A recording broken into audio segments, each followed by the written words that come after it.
Muy bien, seguimos en Nativa Nos Conecta, esto es Pulso Informativo, vamos a conversar con el doctor Luis Lamas Puccio, abogado penalista reconocido, y le vamos a pedir su análisis respecto de la coyuntura que estamos viviendo y que tiene, por supuesto, mucho que ver con el tema jurídico.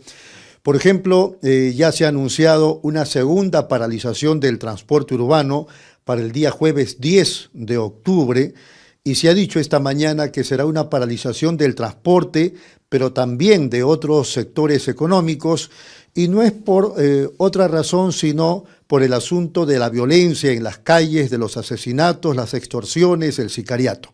Queríamos una opinión global del doctor Lamas Puccio. ¿Cómo está? Buenos días. ¿Qué tal? Muy buenos días. Mira, yo creo que hay que intentar hacer un análisis objetivo y puntual, porque es un universo de situaciones que evidentemente tienen un matiz y una característica de contenido político, en la que evidentemente la protesta ante la situación de desorden, de caos, de impunidad y de inseguridad en la que se encuentra el país es el escenario más propicio para generar mayor violencia y consolidar proyectos políticos que utilizan justamente estos pasivos para poder activar su proyecto y sacarle provecho. Entonces, no es un tema estrictamente de contenido sindical o laboral o vinculado al ámbito de la inseguridad. Es de qué forma se pueden capitalizar una serie de circunstancias para consolidar de una u otra manera diferentes proyectos políticos en el contexto de un juego maquiavélico de los intereses políticos por parte de los grupos políticos que están interesados en acaparar el poder a través de la gobernabilidad y por medio de la democracia. Muy bien. No sé si usted coincide conmigo en el sentido de que el primer paro del transporte hace varios días atrás tuvo un serio impacto para el gobierno, tanto así que los ministros, el premier y creo que después la presidenta salieron a hablar sobre el tema y hubo algunos compromisos incluso del Parlamento Nacional. Y entonces no solamente fue el impacto, sino algunas simpatías de algunos sectores, ¿no?, poblacionales. Este segundo paro amenaza con ser más contundente. ¿Cuál sería el mensaje? Mira, para empezar, el problema que motiva el segundo paro no se va a solucionar en términos de inmediatez. Por más que se modifique el Código Penal, por más que la señora Boluarte salga a hacer declaraciones, o que el ministro del Interior haga propuestas, o que salgan las Fuerzas Armadas, o la policía montando operativos ni estableciendo los estados de emergencia. Este es un problema estructural, cuya solución es imposible. Yo creo que es imposible. Lo que puede hacerse es contener el problema de la criminalidad, frenarlo, neutralizarlo. Digamos, es una realidad en la que se requiere control. No va a desaparecer. Ahora, lo que está pasando. ¿El ánimo de control? No es que no se puede controlar. La delincuencia y la criminalidad, como la corrupción, son fenómenos inherentes al comportamiento humano. A lo largo de toda la historia siempre ha habido delincuencia. Y delincuencia hay en todos los países. Lo que pasa es que diferentes... Es que nadie habla de desaparecerlo, pero por lo menos de controlarlo. Controlarlo, ¿no? O sea, no es que vaya a desaparecer. Pero, ¿qué significaría controlarlo? Estabilizarlo. Que desaparecieran la corrupción, que desapareciera la extorsión, que desapareciera los homicidios, el sicariato, y eso no va a desaparecer porque sale una ley y modificó el Código Penal, ¿no? Hay otro tipo de factores que son los que están en juego. Entonces, en los 80, cuando el terrorismo, decían que el terrorismo siempre iba a permanecer en el Perú. Pero llegó Alberto Fujimori, lideró la lucha contra el terrorismo y tuvo éxito y lo desapareció. ¿Eso no será lo que nos falta? ¿Gestión y liderazgo? Lo que pasa es que también hay una tergiversación de lo que significa el terrorismo. El terrorismo es una metodología que puede ser utilizada con diferentes finalidades para generar zozobra, terror o miedo dentro de la sociedad. Lo que vivió el Perú, si bien es cierto, se le denominó terrorismo, en el trasfondo hubo un profundo conflicto ideológico como consecuencia de los desajustes en la estructura social, como resultado de la pobreza a raíz de un análisis ideológico político, ¿no?, que planteó una metodología que en ese momento consideró pertinente y oportuno, la lucha armada. Y utilizaba, entre otras cosas, no solamente la confrontación en las serranías o en los lugares aledaños a las grandes ciudades, sino que después utilizó ya métodos terroristas más sofisticados, como eran los coches bombas, como eran los asesinatos selectivos, ¿no? Pero hay que hacer esa diferencia entre lo que significó una crisis o una revelación de una crisis histórica estructural, con lo que implicó utilizar metodológicamente el terror para poder consolidar ese proyecto, que dicho sea de paso fracasó por una serie de circunstancias. Pero el fenómeno en sí ha continuado, subyace dentro de la estructura histórica del país y se adecúa inteligentemente el monstruo, digamos, desde adentro para generar una nueva fisonomía, una nueva morfología, una nueva etiología, utilizando las prerrogativas y las debilidades de la democracia. O sea, a diferencia de lo que sucedió hace 20 o 30 años, que se neutralizó, entre comillas, porque no desapareció, solamente se neutralizó. Por eso te manifestaba que no va a desaparecer. Lo que se puede hacer es neutralizarlo y controlarlo, pero pensar que va a desaparecer sería una utopía.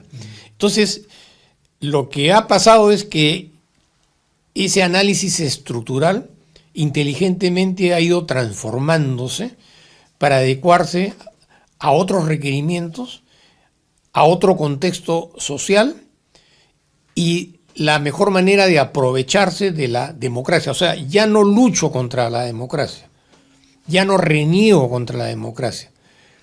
Me hago parte de esa democracia y desde adentro empiezo a socavar toda la institucionalidad. Sí, le estoy entendiendo, doctor Lamas Puccio. El terrorismo de Sendero y de la MRTA que conocimos todos en los 80 y en los 90, ahora está en el Ejecutivo y en el Congreso. Tiene representación, tiene partidocracia, bajo otra fisonomía, con otro discurso, ¿no?, con otra presentación, pero en el fondo, en el trasfondo, en lo más profundo, sigue siendo el mismo fenómeno de renegar contra la democracia y la institucionalidad como un régimen de gobierno, en el entendido de que parten de la premisa, ahora con mayor razón, que es una democracia vinculada al feudalismo. Tanto es así que vemos que esta democracia no funciona. Entonces, es la mejor oportunidad para reafirmar que ese sistema que se dice democrático no funciona. Pero ya no lo voy a confrontar militarmente, lo voy a confrontar desde adentro.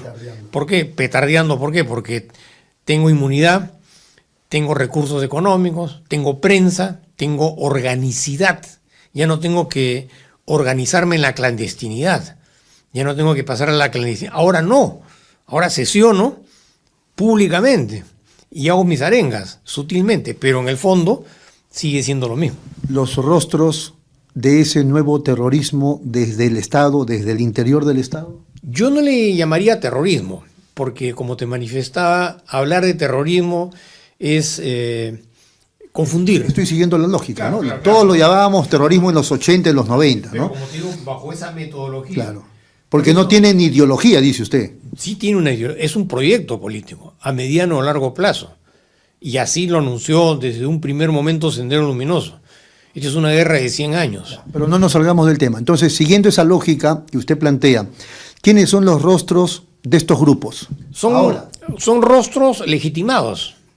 En algunos casos, bueno, se han visto involucrados en asuntos judiciales y han tenido que, Cerrón, por ejemplo, que trasladarse a la clandestinidad, pero siguen presentes. Cerrón es uno de ellos. ¿El otro rostro? Usan los recursos del Estado como si no pasara absolutamente nada, pero tienen, digamos, factores bisagras.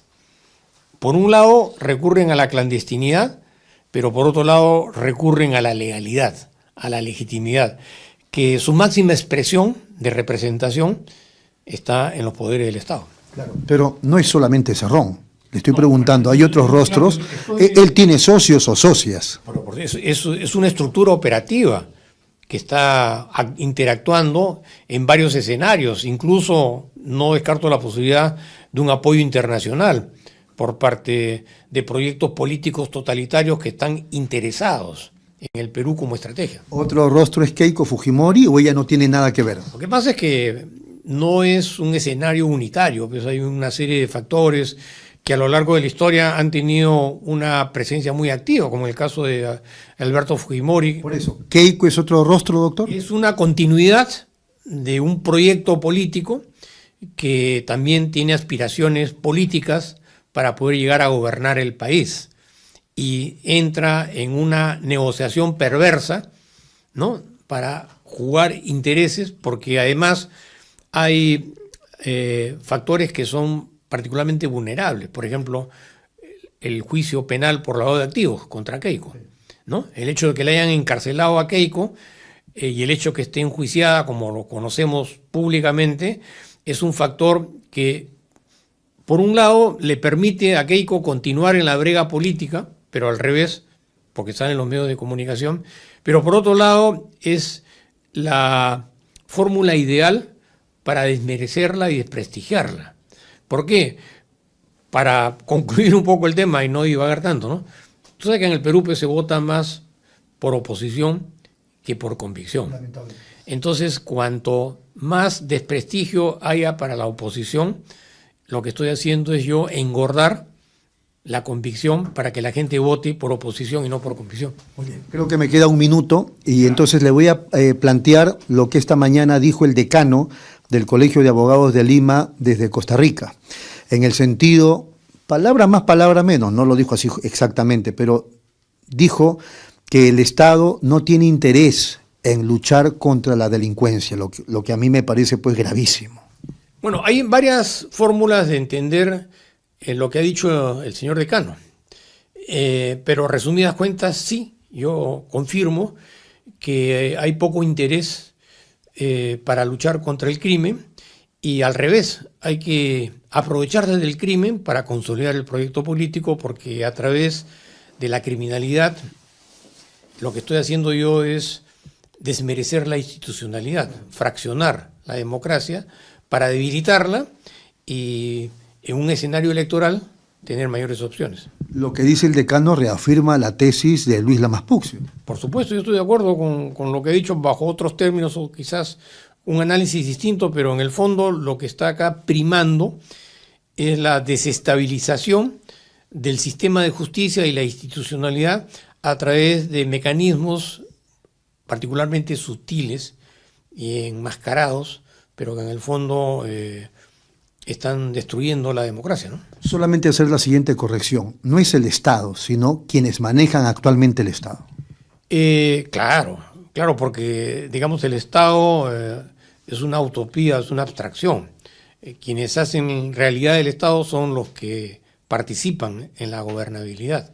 Muy bien, doctor, ha sido muy amable. Bien. Muchas gracias al doctor Luis Lamas Puccio. Vamos a la pausa, regresamos con más.